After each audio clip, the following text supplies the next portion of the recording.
Ừm.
Okay. Okay, let's get started. Welcome everyone. So we have a pretty busy meeting actually today. A lot to talk about with the NFT games, the NFT Olympics. We have a DD presentation and a pretty robust open discussion that's going to be led by Wilder. So I will let Chris start us off per usual, who is Well, not. hello everybody. How's everybody doing? I'm calling in from you from Colombia, so I hope that it's comes through all right. Can you guys all hear me all right? I don't have my precious mic, so I don't sound like I'm not speaking directly to soul, but hopefully it's good enough. So thank you so much. It's that week again, or the time of the week again, where we do one of my favorite things, the governance meeting. Can I get some emojis in the chat to see if you're all awake up there, out there? Okay, we got some claps. There, all right. The tomatoes coming. Wonderful. Devil from Shanti. Nice. How about people from the crowd? Are they sleeping? Are you sleeping out there in the crowd? Show me you're not. Where are you at? Oh, there we go. There's some tomatoes. Thank you. I'm getting my vitamin C. Vitamin C is tomatoes, right? The big thing. Um, Benny, I see you talking. I don't know if you're actually talking to us or. Oh no, I'm actually here with Kieran. Oh, okay. No. So Hey, Kieran. I was just explaining to him how the theater works. He was waving at Oh, the camera, so nobody can actually see you. nice. Amazing. Well, hello, Kieran. Glad that you get to enjoy Benny today, as we all do. But a reminder why we're here, what this is all about. This is actually a special thing. Not only do we bring these for the world, but we record them. People can go back and see them and see where our responses are, and people have the ability to see what we're talking about. We're not a secret cabal making decisions. And by the way, I say we, but the core team doesn't actually have any voting power. It's all you. You are the ones that are running Void, and it's quite amazing and how well that you're doing it. But you have to remember like why you're doing it and who you represent. You aren't just you. You are an extension of this existing community. You are their voice.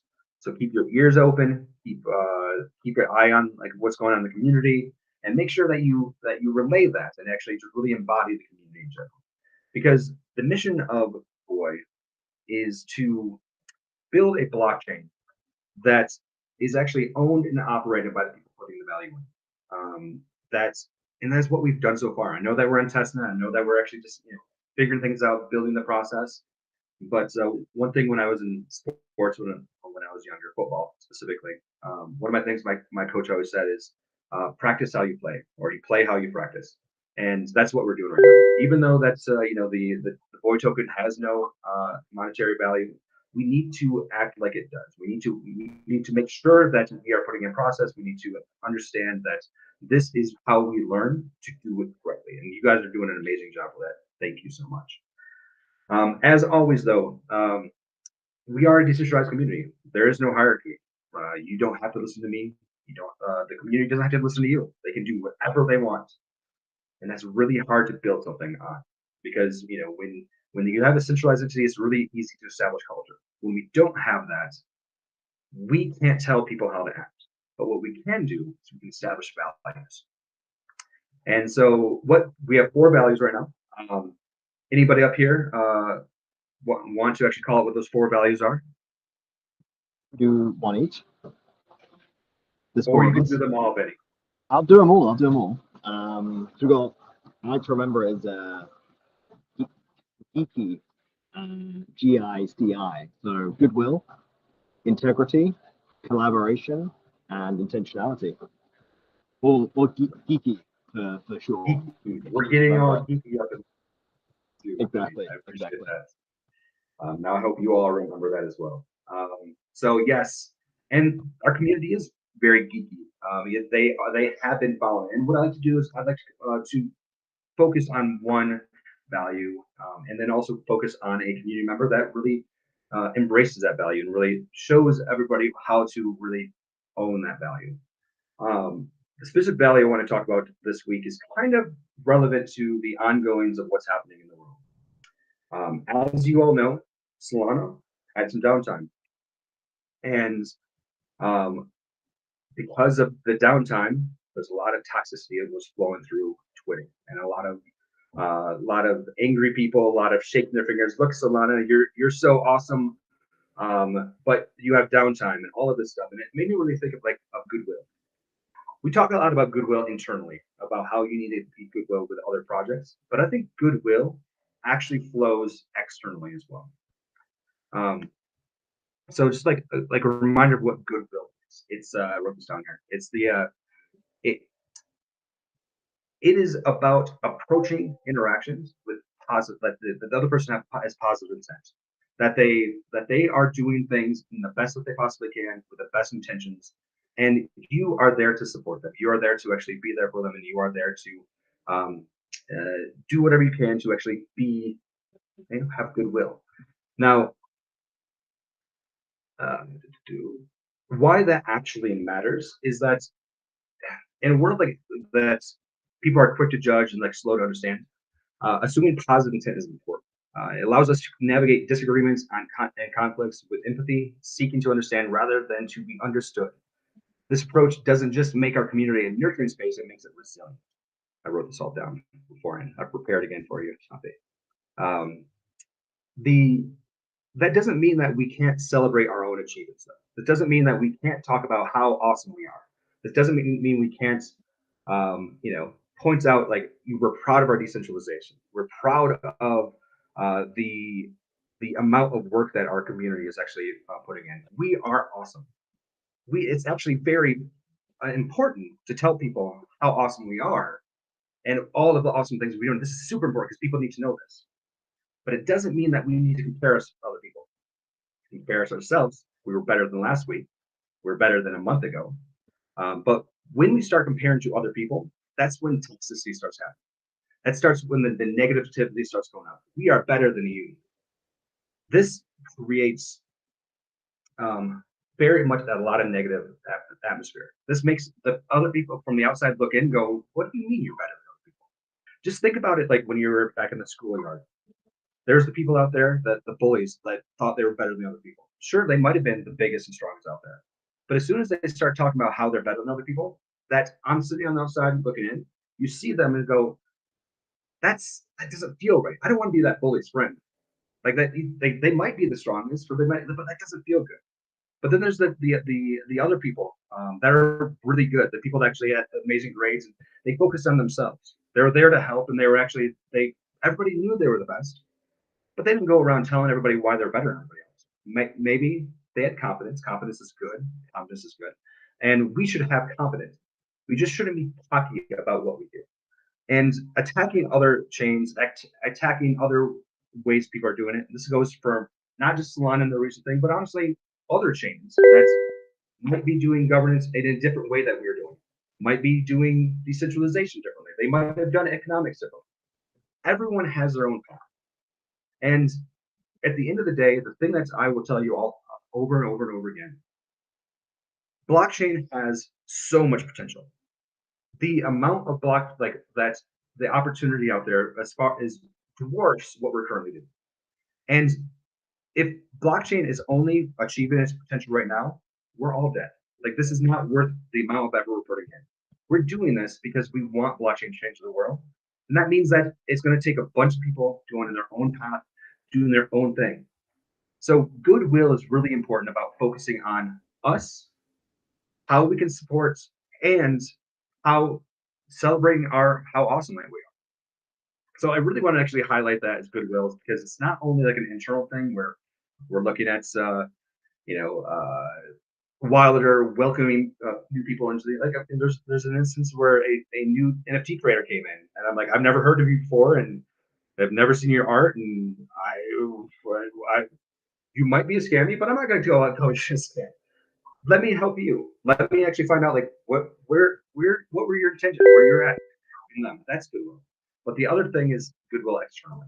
We've got to have goodwill. We have to support the Ethereums, the Algorithms, the Solanas of the world. We're all in this together. They have a different path, and that's okay. Focus on how we can do better by focusing on what we are already doing And that is how we actually be the space where the external people that are not part of our clique want to come in and want to be that way. So I hope that you all embody that, really take that in. Let's not go shake their fist at anybody outside and how they're doing things wrong. If we think that they're doing wrong, rather than actually say why they're doing it wrong, let's adjust things how we do. Let's focus on how we can be better. And it's super important that we do this because I want to be in a space, and I think you all want to be in a space that is full of positivity and full of actually improving ourselves. So this is one part of the community members who really been killing it. There's actually several of you out there, but I only had to pick one. So all of you that this week is really going to embody this goodwill, thank you. But the one I wanted to call out this week is Gary, or Flamborghini, or he has like 1.5 billion different names. I think once he was actually accidentally doxxed as well.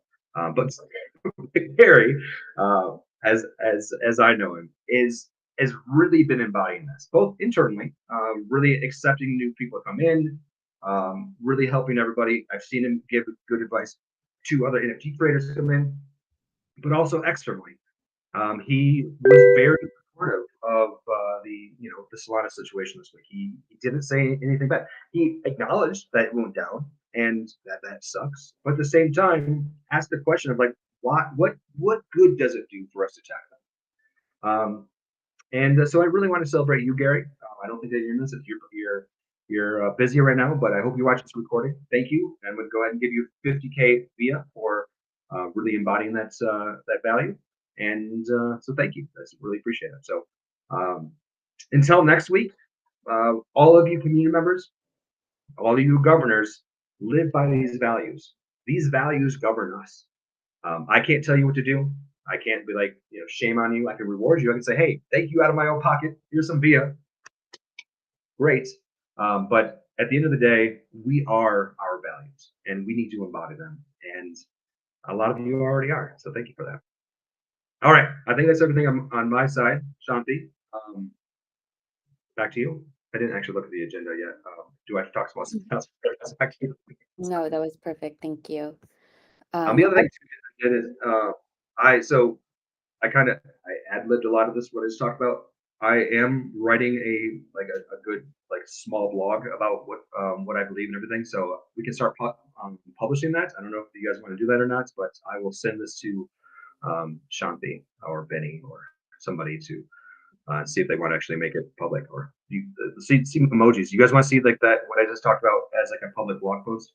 Let's see some emojis, thumbs ups or tomatoes. Apparently it's a thing that you like to do. Thank you, Ira. Appreciate it. Sure. Okay. I'm assuming like the tomato is the closest thing to a heart. Is that what it is? Right? What I'm going to believe at least. All right. Now back to you, Shanti. Appreciate it.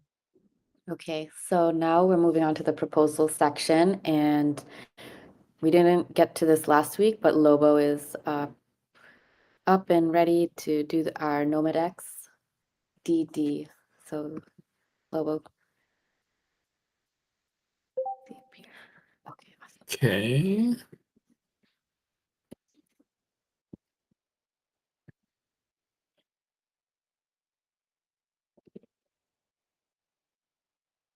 Okay.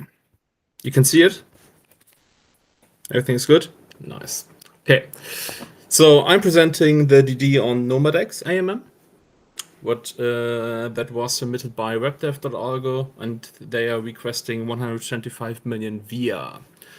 So the quick TLDR is lack of AMMs on Voy. So solution is literally, okay, let's launch one that enables. Okay, something happened. We can still see it. Yeah. Okay, all my monitors went black. We can see it. Okay, can wait, give me a second. Okay, I know what happened. Nope, wrong one.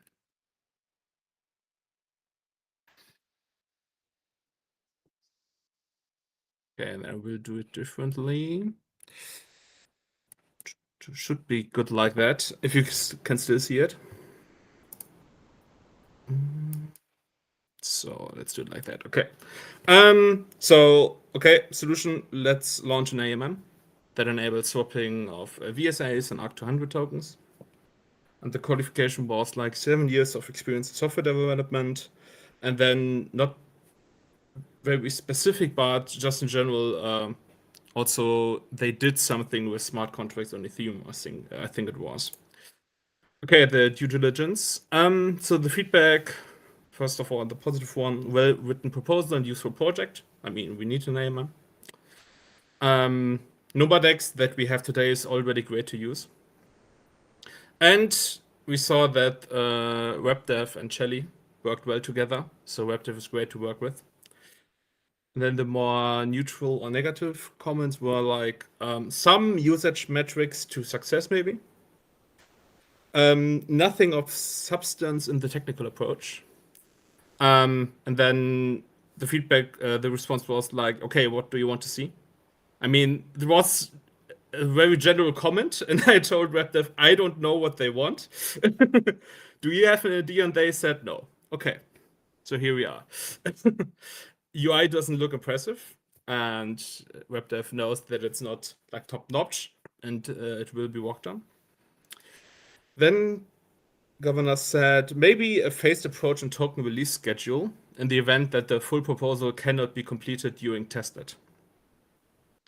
And maybe to give some information about that, so they want to launch an AMM. They have like also analytics up, but also limit orders. And WebDev said they are open to a phased approach if the council sees the need for it.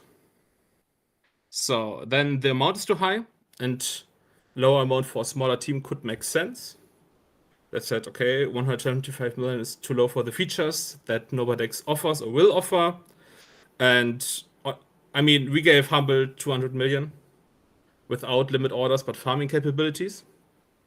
So I don't see why 125 million would be like way too high. Somebody said that. Yeah. Well, just to cut real quick, Humble does have limit orders. They just have it pushed into production. Sorry, I couldn't understand you very well. I'm sorry. Humble has limit orders. They just have it pushed into production. I talked to Shaman about this, and you will essentially see, talked about with WebDev about it too. UX of limit orders on constant product AMMs is kind of tough. Qualification seems to be lacking because no explicit smart contract project is mentioned. But response was, I mean, Nomadex is live and works. But he didn't want to go into detail about other smart contract projects that they have done. Then, okay, we already have like a big grant to Humble. Do we really need two? I didn't even ask the WebDev because it's kind of not against him, but in general, I mean, we shouldn't choose winners in our ecosystem, and competition is good for that. And I mean, we saw what happened to Algorand when Tinyman was hacked. DeFi was dead for months. So it's good to have at least two, in my opinion. Timeline regarding open sourcing is immediately after the proposal passes. It would be open sourced.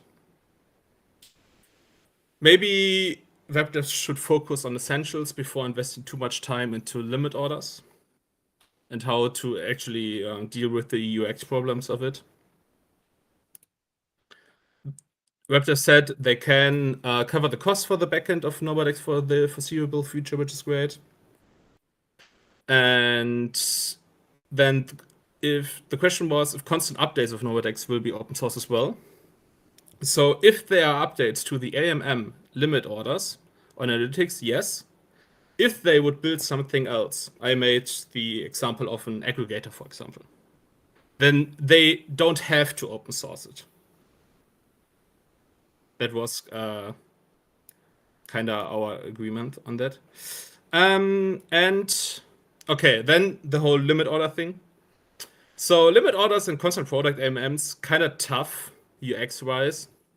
So the question was like, okay, how do you solve that?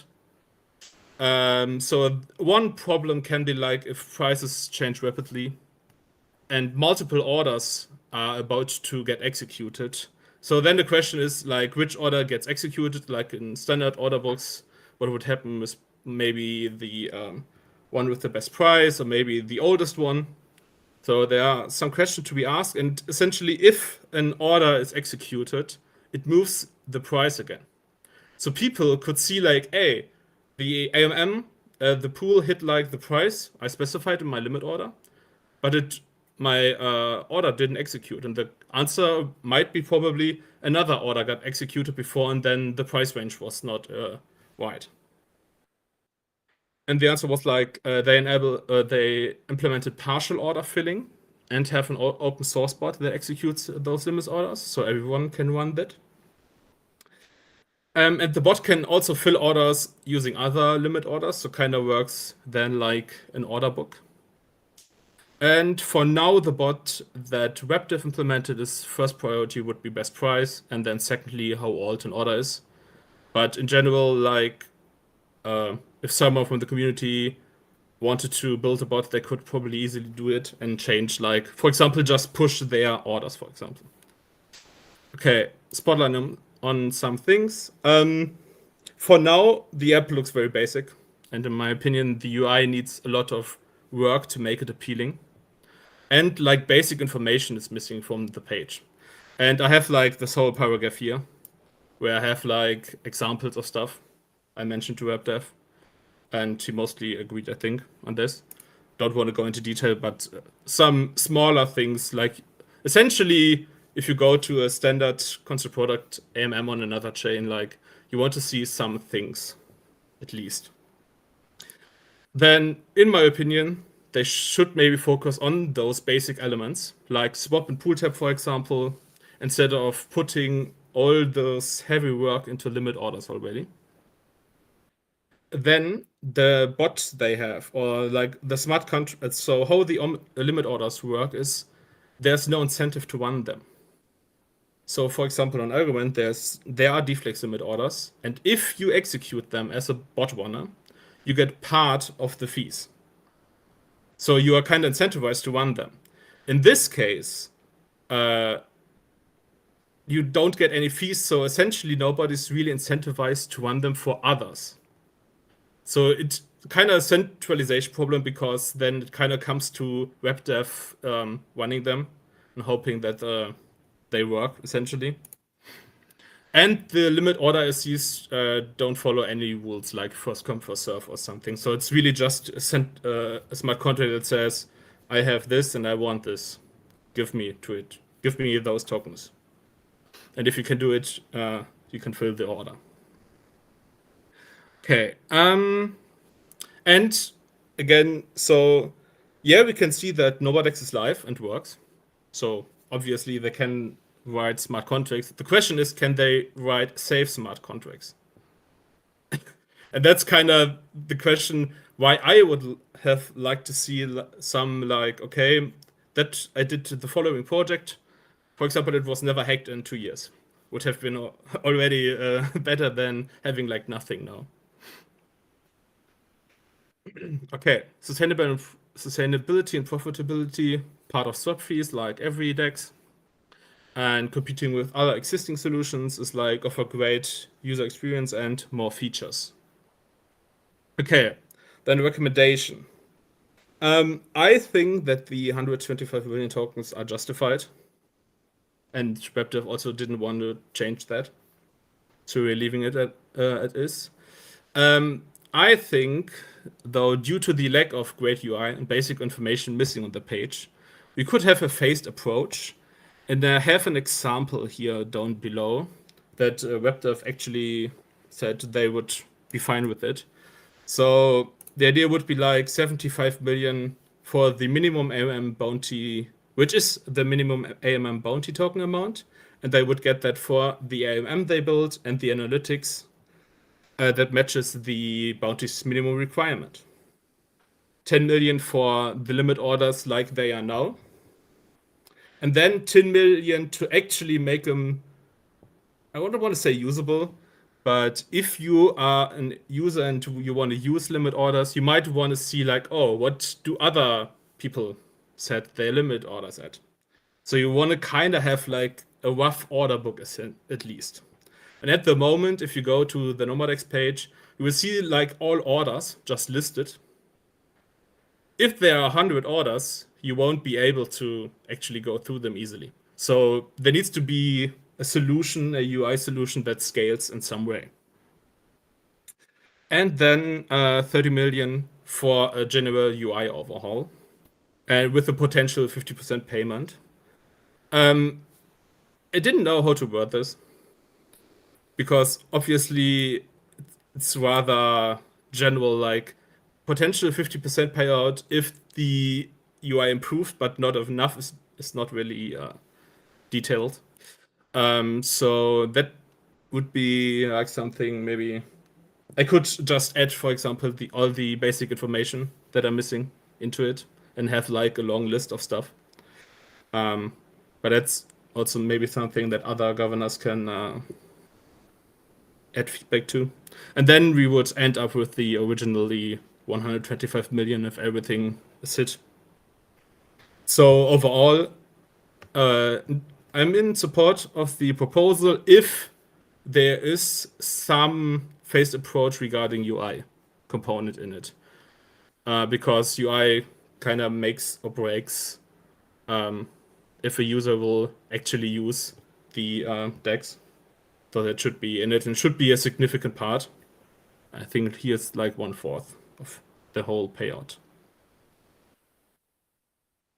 Okay, I'm done. I think you did actually amazing with this, and specifically around the restructuring to make it more digestible. Like I think that's more DD people should work with this and like work like you did with this. So please, everybody, see how Lobo did this and try to actually mimic a thing, because I think this makes these large proposals much more digestible. So great job on that. Thanks for the feedback. So does anyone have a comment on like the recommendation in the end? Couldn't we chat for now? I will take a look. Lobo, it's IRL. I have a quick question. Yeah. I was taking what you were saying seriously about how like lots of people can write a smart contract, but not everybody can write a safe one. This is going to be open source though, right? So yes, it will be. hypothetically, So other people could review it. yeah, but I mean, I have not a lot of experience with like smart contracts, but I could imagine that people could write a smart contract in a really dumb way. Let's say a dumb way, and it could be easily hacked, for example. Then, so the question would be, okay, did we do a good job on DD? Because it looks like the person was not experienced enough or something. So I wanted to get more feedback, to get a more thorough response from WebDev, but I couldn't. But yeah, so if, yeah. Lobo, you made it a recommendation maybe last week or a week before. I'm went just together for me. But about doing proposals for auditing. I think this is actually one of those great situations where that anybody had the ability to write a proposal to audit this and be able to get paid to do an audit. Makes a lot of sense. Yeah, I still need to. I wanted to write a bounty, or let's say a template maybe, for that kind of stuff. I haven't had the time yet, but yeah, still think it's a great idea if we could like incentivize people to audit smart contracts, so that experienced devs have like the option to use their experience not just by publishing a new D app or something, and help other devs out. I mean, I get everybody's got to start somewhere, so I think that's. I just wanted to make sure it was going to be, the code was going to be open source, whatever you devs call it. Thank you. It will be definitely open source, yes. Okay, if there are no other questions, I would try to reformulate like the fourth point with the 30 million, I think, to make it more because right now it's very subjective thing with the approved not enough. I told that WebDev already, and then WebDev will probably change the proposal because they already said they are fine with the recommendation. So thanks for your time. Just if I could hop in Oh. for a moment and just bring up what D13 shared in the chat. When you were talking about not wanting to go into their previous smart contract work, I think it's relevant for other people submitting proposals. If you're going to reference your abilities, I think it's important that you also have more transparency around your background. Just to say I have experience to do this, but then not want to provide a form of a way for us to understand your experience. Could be misleading for future proposers. And then secondly, D13 brought up the idea of including the audit into the proposal. I think the bounty works as well. And this may be a non-technical thought here, but in the case that it is open source, it's audited. I don't think the audit repairs the broken contract. It just exposes per se the weaknesses of it, and there's an onus, if you will, on web dev to come back with a revised or a solution to the exposed problem. Yeah, good point. I don't know how we would include like the audit into this really. I mean, we could have like part of the 125 million would be like only paid out if other devs looked over it and found like no significant exploit, or if they found one, then WebDev fixed it immediately, something like that. It could be a good idea. But like I said, it could also be just separate. So, hey, it's a good idea to at least be, if not the bounty as part of the amount allocated here, then at least some provision about including the audit in the life cycle of development. Because it's basically like the QA version of the QA stage of developing a smart contract or a DApp. So if we did it independently, then it's not really part of our engagement with web dev with respect to this. So passing an audit and then actioning any feedback from the audit, any vulnerabilities identified needs to be part of the of this spec, whether or not the audit amount is included in this bounty or is a separate one. And the other point that I wanted to reiterate is that when you were talking, you said that he didn't want to talk about his past smart contracts. That was like a little red flag in my head. I'm not sure if it struck anyone else a bit odd. So can you add some more context about how that like part of the conversation went? Essentially, it was like I mean, TD asked them before also, and they just said he didn't want to talk about. And then I asked them, and they essentially said, don't want to specifically mention the project. Just they did some stuff on EVM. That's all I know. So yeah, I know what you mean with red flag because they could potentially, let's say, hide like exploited project they did. And then it would be like, oh, so it's better for people to submit a proposal and just don't say what they did before, maybe. Because it could be like, oh, if I'm honest and say like, hey, I made this and that and it didn't work out, it could be just like, okay, they don't get the bounty or don't get the proposal passed. And right now it's like, okay, if you don't say anything and just vaguely say, oh, I did some EVM stuff, it would be kind of weird for the future.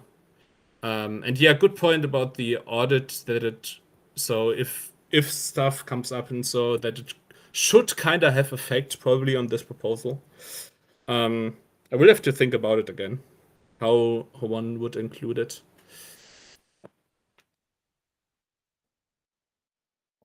That would probably look like a responsibility to respond to any security vulnerabilities reported for the entire period of maintenance, basically, not just this specific audit. Okay, so but would you tie token amount to it? So like if you fix like all bugs during testnet, then you get like the full amount, and if not, you get like less or something like that? No, not necessarily. If you wanted to gate a specific amount behind passing a successful audit, then that should probably be fine. But also, this is kind of a good faith agreement between the council and WebDev that because we're not going to wait until, I don't know, the end of VOI to pay it out. So he may have to respond to a vulnerability after his full amount has been paid. And so it's just part of the contract that, you know, if some bad shit goes down, then you need to be on it and revise. Yeah, good So one point. of I the things- will add it in a way. One of the things that's just kind of bring up here. Number one, let's have goodwill. Let's not assume that the reason that they doesn't want to talk about it is bad. Let's find out probably better why don't you want to talk about it and understand the reason there. Maybe there's a NDA or something of that sort. I don't know. I hope and WebDev would have integrity, and if there was like, oh, I'm not disclosing because it was a bad part of my life and I just don't want to talk about it anymore, they just say that, you know, without getting into detail. Who knows? But the other thing too is that we have to keep in mind that getting audits is difficult. Number one, because they cost a lot of money and we are rewarding in VIA. So at this stage, rewarding in VIA and like enforcing, oh, you got to get an audit is more difficult. And it's not like we have tons and tons of resources of people that have the skill set to actually do an audit. So there's like, I understand like in a perfect world, yes, like, you know, get an audit. That being said, I think audits are bullshit for the most part, just because they don't actually catch anything. But number two is that like I think it's a much higher chance of getting an audit if we figure out a way through VIA, or part of this is like, okay, well, we will help you find an auditor for this rather than, you know, you go find your own. But at the end of the day, we need to figure out something. I don't think this is solved yet. And I don't want to scare WebDev away or any other developers away from actually submitting and building. But let's not draw hard lines right now. Let's understand the current context of the situation.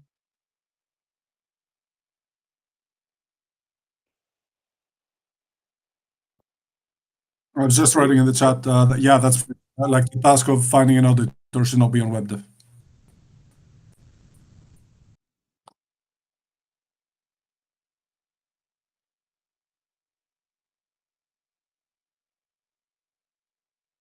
Thank you. I'm going to pick it up for the next piece for the work that IRL and myself accomplished this week. It didn't start as a full due diligence process in the beginning. We started to make that connection with Aaron and Brian around a performance or outcome-based proposal versus one based on delivery or just one sort of flat milestone. We had a great response from Aaron. Brian unfortunately wasn't able to join us for that call, and we proposed, and I'll share my screen for this so you can see the work we did on this. Just pulling it up now, but similar to what Lobo just shared, the idea of having phases to the unlock, and it was received quite well by Aaron. So just confirm that the sharing is working. Okay, people can see that now. Okay, so for the outcome-based rewards, I provided an example, though to be very clear, this was just to give Aaron an idea of the type of metrics we were looking at, and I would greatly appreciate council feedback around these, as to this date, they still have not revised their initial proposal to include this type of a structure. What we focused on, or I felt, to be more honest, what I felt was important metrics were ensuring the support of the relevant assets on VOI, which are currently not part of XBallot, which is ARC 272. I thought it was important to integrate, because there is a name service involved with this product, that they integrate with current ecosystem players, which they were up to, and I think will speak to the usability of the product. If they have something that other projects can't work with, then I think that speaks to potentially the quality of their solution. 40, and then the rest is tiered to reach this 185 amount by active users over a week period.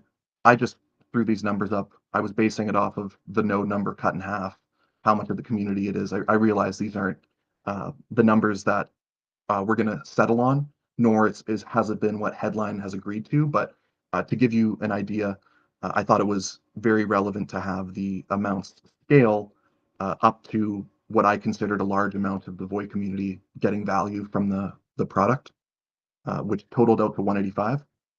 In our discussion about the performance-based rewards, Aaron also, if you will, countered, saying we're also going to include a higher tier that will exceed the 185 million token amount. I believe the number referenced in the call was 225 million, where it would be another tier for an even more ambitious amount of users. So we got to that stage of it. We did have the opportunity to ask a few more questions regarding the feedback in the evaluations, but because this isn't our DD presentation and we don't have the final numbers to do a conclusive due diligence report, I think we can save those for our future presentation. And IRL, please, if you have anything you'd like to add. Okay, so I will say, it was a little rocky, not gonna lie. I think Brian, it's worth noting Brian's sick. I think he's not Yes, feeling yeah, well. thank you. Yeah, he's sick. So, where there were some original timelines Aaron thought they might be able to make as far as revising these based on our conversation, haven't, he's sick. So we're kind of a little bit up in the air. I did say begrudgingly that I would do part of the DD on this. To be fair, I think Wilder has gone above and beyond to take the council's concerns and make them digestible in a way that was approachable to them. He went above and beyond. I was blown away how positive he came across. It makes a big difference. So while I was there to kind of be the positive goodwill, Wilder really just did a fantastic job in taking the council's concerns and like packaging them in a way that didn't feel like everyone hates you, which is totally the vibe I got from last meeting.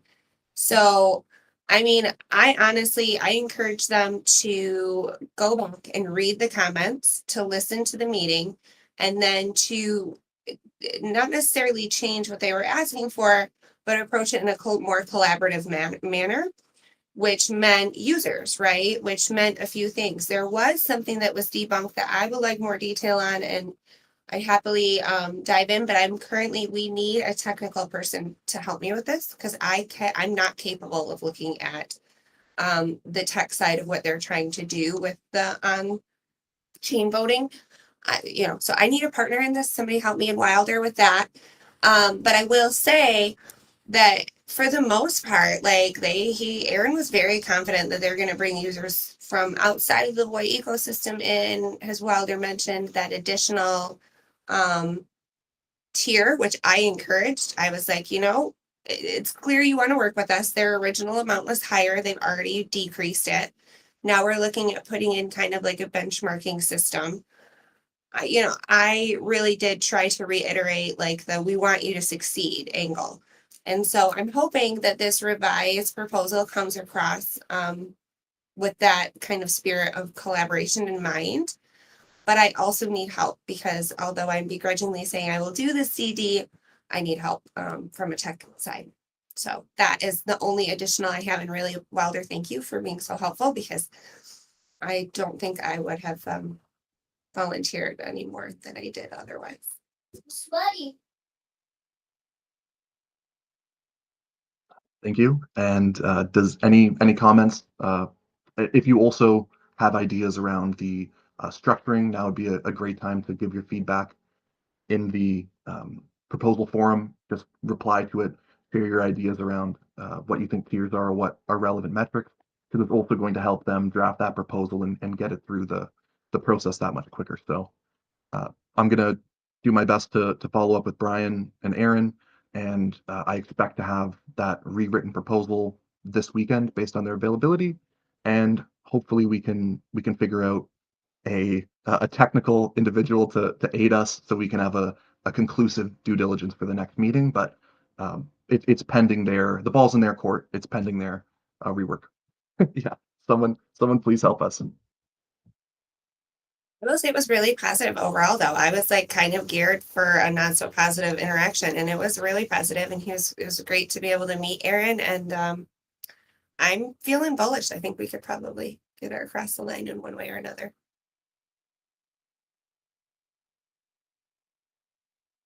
Oh, also, real quick, he said that the XGov wasn't live on Algorand yet, which I did not know. So I'm going to do a little bit more digging on it, but I was a little blown away by that. So that was kind of the main point I took away from the feedback from the council was like, well, Algorand hasn't adopted it, so like why? And the feedback or the response that he gave to Wilder when that was brought up specifically, which felt like the elephant in the room to me, was it's not live on Algorand yet. So of course nobody's adopted it. And what you get at the end of that link is a demo, which could mislead people to think it's live, Right. but they don't explicitly let you know it's a demo on the page. D13. So interesting. I volunteer to be a tribute. Amazing. That is you're the perfect man for the job. Thank you so much.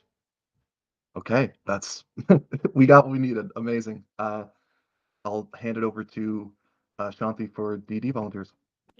Thank you, and thanks, D13. So we have two proposals that need DD volunteers. One is the NFT challenge, also known as the NFT Games or the NFT Olympics. And then next is for We should probably like talk about that we rebranded the NFT Olympics here. So put a pin in that one. huh? After After this, let's let everybody know that we rebranded. Okay, sure.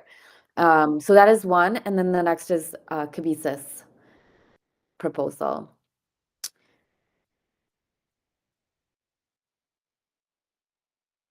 Do we have any takers? I would happily do the NFT one. I just as a matter of finding time, but yeah, I will definitely jump on that. If no one else really wants to do it, that needs more DDs than I do, because I don't want to make anybody look bad on the council. Okay, I think that this one is yours, IRL, and then Kibisa. I like NFTs. I'm legitimately excited. Now, all we need to do is figure out how we can get Meyer to accept VIA, and then you don't need to work anywhere else in the rest of your life. Love VIA you're making.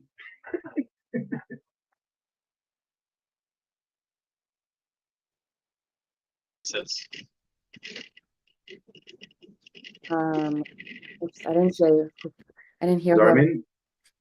Yeah, I thought I'd volunteer to do Kibisa. Sorry, I'm driving. I apologize. Perfect. Thank you so much. Okay, awesome. Thanks, IRL. Thanks, Armian. Okay, next, so we have a few proposals in community review. They're listed right there in the agenda as well as on the proposal tracker. So if you have two are bounties, one is a proposal. So if you haven't, please go and provide your feedback. And now I'll hand it back to you, Wilder. Oh, well, actually, Chris, maybe you can talk about the rebranding. Yeah, so like the main thing here is that so originally it was called NFT Olympics, and then for like a few hours it was called NFT Games because that was hilarious. Thank you, Gal, for that recommendation. But then like the process of creating the logo and like just the branding around it, I was like, oh, this is so clunky calling it like the NFT Olympics. Number one, I was told by several people that the Olympics are very, very, very protective of the Olympic brand, and they made the Marble Olympics change their name. That was like for marble racing, and I was like, well, if they shut that down probably wouldn't like it. So then I started thinking, like, okay, well, I was thinking that I would love to actually start making this a yearly thing where we have a yearly competition to kind of like really bring more people in, do more fun things like this, and then I started thinking about, oh well, we have the token wars as well. That's sort of like a game just in another world. So I was like, okay, well, let us create the Void Games, where it's a open brandable thing. So it's like an open branding, so that it has the ability to be quickly used to generate a new logo, generate XYZ, or new things come up. So that's where the Void changed to Void Games, and so that's what we refer to. And like so that like we have sub games. We have Void NFT games, Void token games, Void RWA games. Who knows? Whatever else it is, like the type of like, fun competitions like this. So it's more of like a restructuring of the overall Void branding to be able to easily generate new branding going forward when there's like something. So that is why it's now the Void Games. I posted the logo at the very the you know it will be the logo now because we don't have enough time to actually readjust it. So if you don't like it, I hope you do like it. But the idea is like we can change logos and we can change structuring as we go. But I'll post that in the actual chat over the weekend. What this looks like. It's a digitalized torch in the Void colors with a like a digital games looking thing underneath the Void squiggle. So by the way, the Void squiggle is what I call the actual Void logo now, just because that's the Nike swoosh. This is the Void squiggle, which is the Void little thing. That's the other thing. So we have the same nomenclature. Any questions about that? Any thoughts about that overall? Let's start calling the right thing. But the Void Games are going great. The amount of work that Shanti's putting into this, structuring with the help of Benny, and also all of the actual creators are really coming along. I think this is going to be something really big and hot. And one of the things that we did talk about is we did start working with a marketing company. They've already started since February 1, and it was really good overall. So thank you everybody for spreading that all out. So back to you, Shanti. Okay. Okay.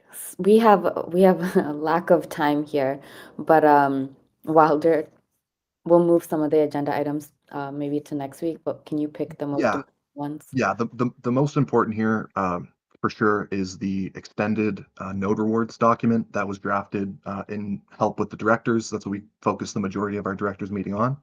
So another quick share here. And I want to focus on, I think, three important aspects, I'd say, of this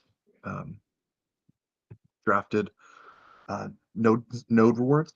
So first, the changing of the node rewards, the enhancing, had a great impact. Relay node, especially on relay nodes, it grew over doubled from what I understand, and it would be an even higher amount of relay nodes, but the foundation is now able to wind down what they were running and improve our decentralization and decrease the burden of cost on them as well, which I think was important. And it was a lot of thank you for the work you've done for the first 3 months, but it's amazing to see the community step up and take charge like that. So excellent work there. Another factor that has changed is that initial ratio of 5-to-1 isn't the target anymore. It's a great number, but in reality the ratio could be closer to 10-to-1. I don't have specific numbers around this. We just know that 5-to-1 isn't the target right now, and because of that, the demand for relay nodes has decreased a bit. So that's where we're going to see it reflected down here in the peer rewards, but I'm going to go just top down through the numbers here because I think that's most important for people to understand. So currently there is, to start with participation, there are 25 million per week going to block rewards and 20 million per week going to health rewards. Last week we talked about or for many weeks we've been talking about how health rewards could be the flaw per se in the incentive system, or that the health rewards where people are able to potentially take advantage, and it's as Void grows in popularity, this issue also grows. So this extended or extension to the node rewards includes a couple things. So first of all, it is the cutting in half of the current health rewards, as well as the segmenting of health rewards into old health rewards and new health rewards. That was, I thought, a great idea from Lobo to segment the two tiers of rewards. And importantly, without going into the direct way to attack, 2.5 million in health rewards being distributed is not enough per se to incentivize someone to spin up a $20 node and start contributing to the network. So I think that certainly addresses that one angle of attack, as well as still giving new users a way to get health rewards, as well as by segmenting the health rewards from old and new. It also gives people who are maybe not running a node right now, or users who come in at the beginning of March for the NFT games, to still get a node up and running and still be considered grandfathered in, if you will, to the full amount of health rewards, old and new. As far as the decision to move the half of the health rewards into block rewards, I know the decision was to keep the day one and the node runners themselves to still have that same earning potential. This does favor the day one node runners, so I think that's an important consideration and could definitely be a place where this proposal can be refined and improved. Secondly, this includes a cut from the previous 200 million per month in VIA that was going to relay runners down to 125. Initially, before we 3 times them, it was around 66 million VIA. So this is now on par to a doubling. So effectively from the very, very base, this would be doubling relay, doubling participation node. But for current relay node runners, this would be a haircut of 75 million per month. I think that's responsible. I understand that this could have an impact on the amount of people who are interested in running a relay node, but speaking for myself and from what I understand from other relay node runners, it is still an excellent opportunity. I don't see this being catastrophic to the relay node runners we do have, and I think this is a responsible change so we don't give too much control, if you will, or too much VIA to the relay node runners and dilute the builders. And as the testnet goes on and we are extending these node rewards, it does have a dilutive effect on all the people who are building on the network. So that's the quick review of this proposal. Please comment. We don't really have any comments going right now. A lot of it's been in Gov discussion. Please interact with this one. Definitely aiming to have this passed by March 1st so the node rewards continue. And we should be moving this to first evaluation in the coming days. I'm gonna stop sharing here and just quickly, I know we're at 1, I'm sorry everybody. There are a lot of things right now in the air to get done by March 1st. If we need to, we're going to expedite them as directors to make sure we hit that March 1st deadline. But I can happily say we have 2 people potentially working on the Discord bot. Booty seems to be taking charge on that. Easy Tiger's the backup. And for the tracker, I've asked Bo nicely. Maybe other people could ask Bo nicely to pick it up. I think he's the man for the job. I think he has the abilities. I know he's focused on reworking the node information, but we need that NFT games tracker. So if you have the ability, please step up and let's accomplish this this bounty and team up. You know what I mean? That would also, I think, make this a lot more manageable. So I think we'll leave the June 1st deadline for the next meeting, but thank you, everybody. Thank you, Welder. Okay, awesome. Thank you, everyone, for a super productive meeting. And we'll see you all next week. Guys, have a lovely week. Bye-bye.